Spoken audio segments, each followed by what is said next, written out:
नमस्कार. कामाची माहिती या आपल्या यूट्यूब चॅनलवर तुमचं सहर्ष स्वागत आहे. तर सरकार वेळोवेळी गरिबांसाठी नवीन योजना आणत राहते, जेणेकरून लोकांना त्याचा जास्तीत जास्त फायदा घेता येईल.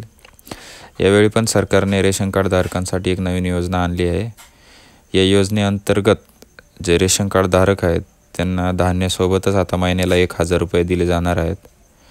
तर या योजनेचा फायदा मोठ्या प्रमाणात लोकांना होईल. विशेषतः ज्या कुटुंबाची आर्थिक परिस्थिती चांगली नाही त्यांच्यासाठी ही सर्वात मोठा फायदेशीर ठरणार आहे ही योजना.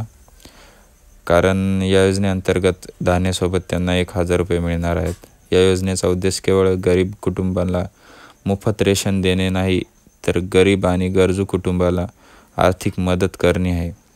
या योजनेचा लाभ फक्त त्या लोकांनाच मिळेल जे सरकारने ठरवून दिलेल्या जे निकष आहेत त्यांची पूर्तता करतील. या योजनेचा लाभ घेण्यासाठी अर्जदाराला राज्याच्या अन्न आणि नागरी पुरवठा या वेबसाईटला भेट द्यावी लागेल आणि अर्ज करण्याची प्रक्रिया ही खूप सोपी आहे.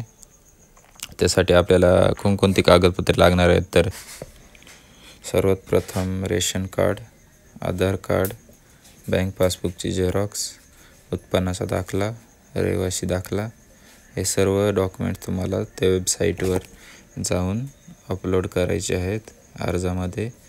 आणि ही योजना 1 जून 2025 पासून सुरू होईल. तर जास्तीत जास्त लोकांनी या योजनेचा लाभ घ्यावा. धन्यवाद.